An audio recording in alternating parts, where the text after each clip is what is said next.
approach the market and whether there may be a better way for you with a smaller number of units, at least initially, to approach it.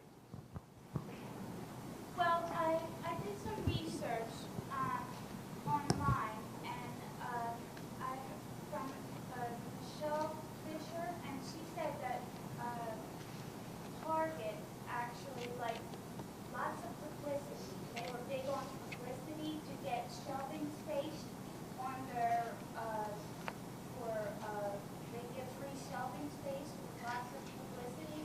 So I was hoping with my product, I was going to try to advertise as much as possible and get my product out with the save the baby's life, and that's how I was going to approach it, and try to raise as much capital, to try to get it made. That was just the initial start off. I was thinking if I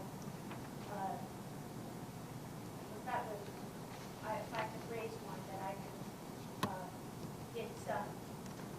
make some more products. But that's what the research I saw from Michelle Fisher, that they like publicity, so that's how I was going to try to approach that. That this is a wanted product, maybe they would want to give me the free selling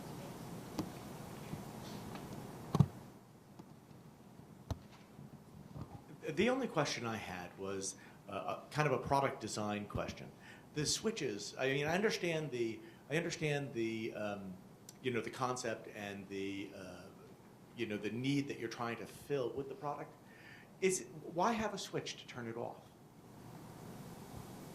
Well, for some people, I was thinking if they don't need maybe there's not a hearing impaired person, that maybe some people wouldn't want the red beam.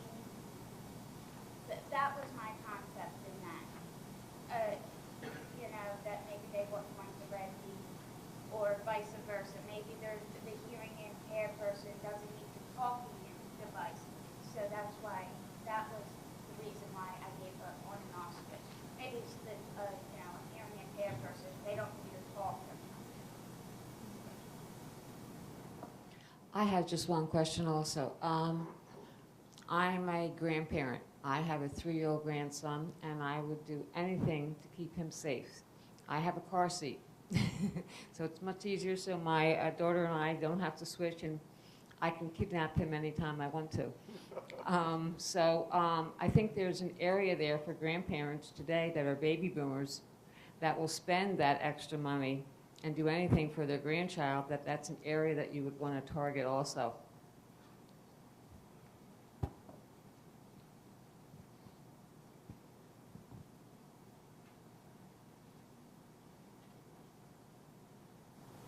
Yes, that's true. I should probably expand that.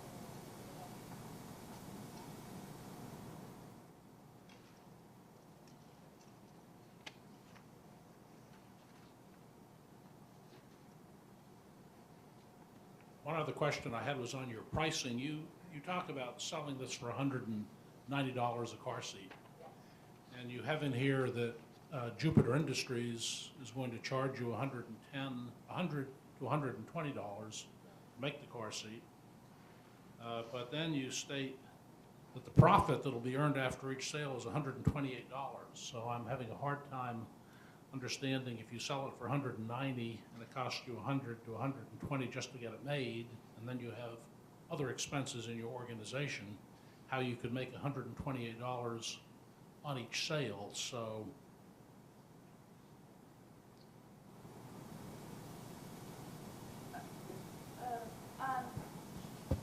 Maybe.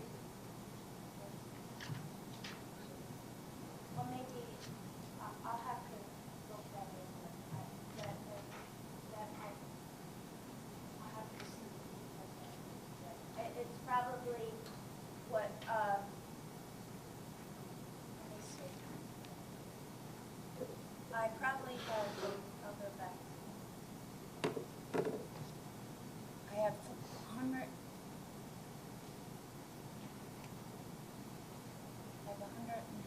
I have 128 votes. I'm not sure why it says that.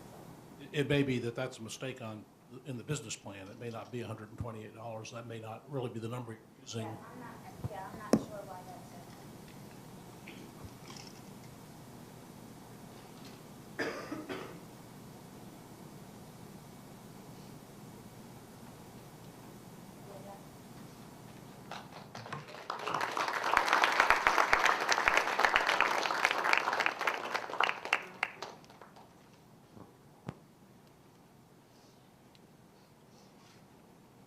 Hello, everyone. Thank you all for coming to the Rohrer College of Business 2010 Business Plan Competition.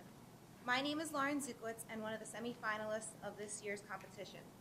I'm a Marketing and Entrepreneurship Senior graduating this May. I currently hold the 2009-2010 Collegiate Entrepreneurs Organization President position for the Rowan University chapter. This is the club's 4th successful year, and our mission is to help Rowan students achieve their entrepreneurial goals and dreams. We are able to accomplish this by inviting speakers to our meetings to share their experiences and insightful, successful, hardworking business owners. We also attend and participate in the National Collegiate Conference each year. This past October, we were able to send 3 of our members to the conference in Chicago. Our club also collected food for the Sunday Breakfast Rescue Mission of Philadelphia and donated blood to the American Red Cross this past fall. Our spring semester service project is partnered with Michael Gravis Jr. with Support Our Troops. Our members are collecting items to be donated and sent over to U.S. Army soldiers based in Iraq and Afghanistan. Again, thank you all for coming and supporting our finalists. Our next presenters are Alex Silveri, Maurice Grant, and Patrick Hand of Legacy Comics. Legacy Comics is a graphic novel production house focusing on bringing strong, complex, and fresh stories to the comic book medium. Hello, everybody. How are you? It's good to see you, and it's very good to be here. Hi, everybody. My name is Alex Silveri, I'm Maurice Grant. And I'm Patrick Hand. and we are Legacy Comics. So let's talk about the comic industry for a minute. Last year alone, the comic industry made $525 million on comic sales alone. This isn't toys, this isn't games, this is just comics. $525 million. That's a lot of money. We're talking about a surge in the comic industry. Because of movies coming out, because of movies like The Watchmen and Iron Man, people are buying more and more comics. People are buying more old comics, and people are buying new comics. So what we're going to do is we're going to bring 3 stories to the comic book medium and start a new company to bring these stories out into the world and have people able to access them and read them. So the first story that we're going to talk about is The Return. And The Return is an epic. It's based kind of along the same lines as The Lord of the Rings, movies like that, maybe The Matrix. It's set in industrial revolutionary time, and it's basically it's around the concepts of not good versus evil, but order versus chaos. The City of Steeples, is a drama that involves a dystopian mining town and the youths in this town and their constant struggle versus their peers and the environment in which they feel trapped in. The Chinatown Mangler is a urban fantasy coming-of-age tale told through superheroes. D-list superheroes that are down and out and on the run after they kill the world's greatest superhero. So they're very interesting stories.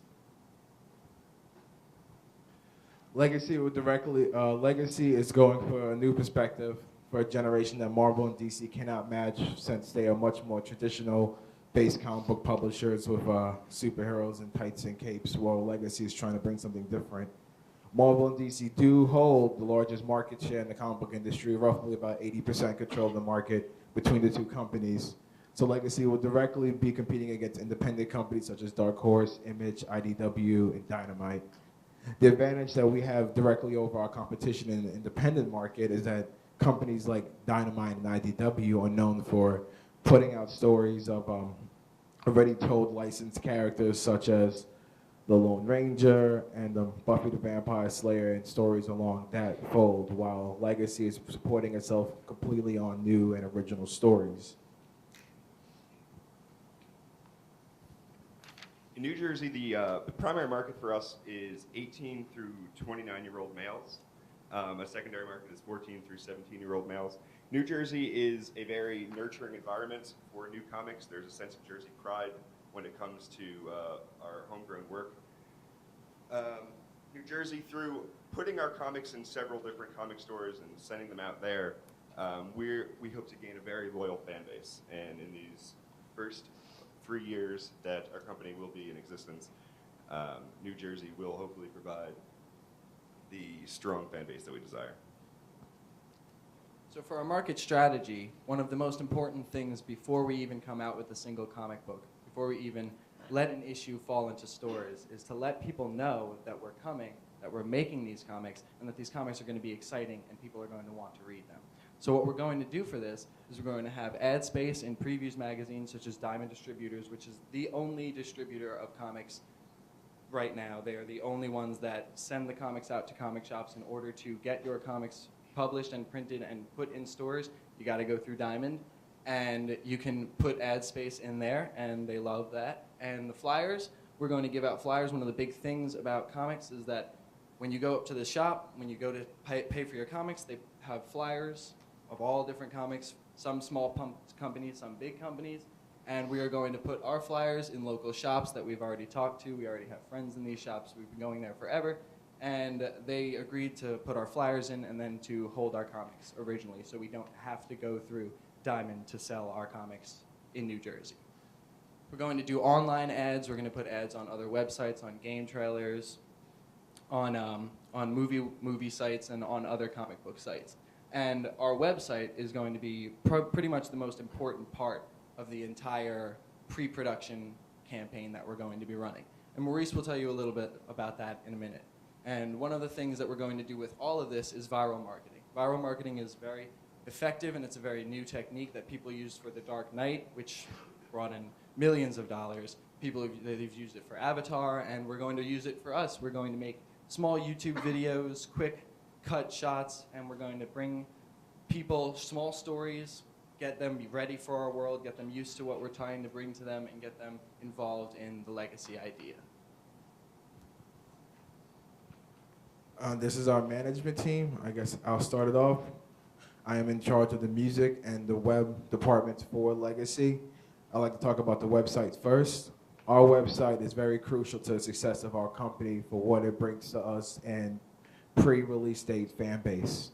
What we plan to do with the website is release small 1 to 2 page online comics highlighting the backstory to the issues prior to the initial release, and then they will continue to be released on the website after the issues start coming up as backup stories and in between spaces in between the issues. What this is to do is to give our fans a sense of familiarity with the universe and the worlds of our characters before they even spend $1 on a comic. That way when they walk into a comic book shop, instead of trying to take the gamble with a brand new unknown title, they can instead think to themselves, I've seen this before, I've read this online, I liked where it was going, I will give my money for this comic, and that would greatly increase our sales. In addition to the online comics, we will also have online forums and chats where we can converse with our fans so we get direct feedback from them as they're reading the comics. The website will put us in a position where we can constantly evolve with our fan base as they mature and adapt to our worlds. We mature and adapt to them. The music, the other section of my department, is mostly focused on the soundtracks for any short stories and short films we produce up until licensing gets us to movies, and then music themed along the topics of our comic books, sorry. So those are my 2 departments. I am the marketing and film representation of Legacy Comics, and my main goal is to get these comics into the hands of readers and to get these comics turned into movies eventually. I went to school for film, TV, and radio here at Rowan, and I'm about to graduate at the end of this semester. And I have always wanted to make movies and always wanted to make comic books because, to me, they are very similar. So you can take what you learn from comic books, bring them into movies, take what you learn from movies, bring them into comic books. My most important job here is to make sure that everything in Legacy runs smoothly. I want to make sure that everyone has their jobs, that we can hire more writers, that we can hire more artists, and that we can get our name and our word and our stories out to the public. As you can see, I'm in charge of the comedy and general writing departments, whatever general writing departments really means. No, that's mostly all of the things that come and go. Comedy departments, that's what I'm in charge of, and television, in charge of ads and all that. And then the fourth person on our management team, Corey Rakes, who cannot be here because he's at school at Boston. He is in charge of the art and drama departments.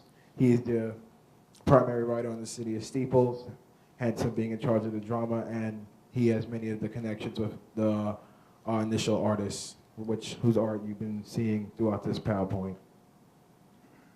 So we're going to talk a little bit about money right now, because money is the reason why we are here, and money is the reason why people make businesses.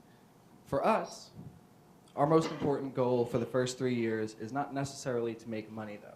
Our goal is to make a fan base. Our goal is to get people to like our comics, like our company, and buy our comics.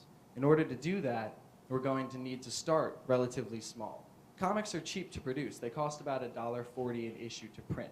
Most comics now are being sold at around $4 to $5 because of extra things that they've put in. They've put in extra ads. They've put in previews for other comics that happen at the end of the comics. And because of this, Marvel and DC and other big names have jacked their prices up from $3 to $5.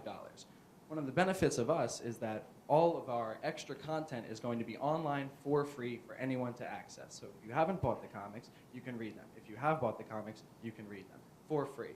So we don't have to put extra paper in through the mill, so we don't have to pay extra money, and we don't have to make the people, the consumers, pay extra money. And that's very important, because when you're in a comic shop and you see a $5 comic and you see a $2 and $50 comic, and they both look just as good, you're going to buy the $250 comic.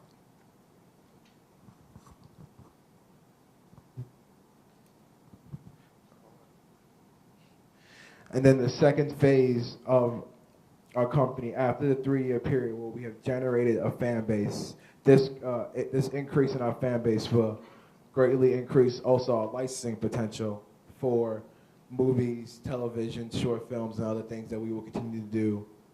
The comic books will still continue to be published, won't be abandoned. They will be there to strengthen the universe and help the success of movies and televisions and any series that come thereafter. The real goal of Legacy isn't so much to be the top name in comic book companies as it is to be the top name in characters and licensing for video games, for movies, for television. That's where all the real money is. The comic book start is so that we can grab a very strong and loyal fan base for relatively cheap. So then when we start bringing out bigger, high production, high budget products, we already have so many automatic viewers and subscribers who have already been following our work. What we're doing here, other companies aren't really doing. We're creating 3 different stories that have their own worlds of licensing potential. All the characters are original. We're not reusing any of the characters. So with each story, we have television, we have film, we have we have subscription services, all of these different things that other companies don't really provide for. So with our 3 comics, we'll be able to hit pretty much every different type of fan. And thank you very much for your time. We are Legacy Comics.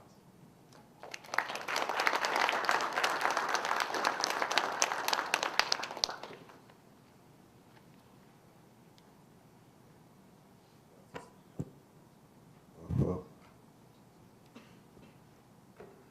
maybe Alex, can you hear me? I can. I think my question might be for you, at least for starters. If you could just help me understand, clearly the approach is comic books first, but my question is one of just helping to understand whether or not approaching film and music early on would be a distraction to get your company up and running. The point of doing comic books first is that when we start with comic books, we start with a relatively cheap medium to produce. So it means that we can produce a lot of stories quickly, and we can get a lot of our information out. When you try to make a movie, and I've been in classes that have taught me this, when you try to make a movie, it's a very long, arduous journey if you don't have something concrete to show before. If we have the licensing potential,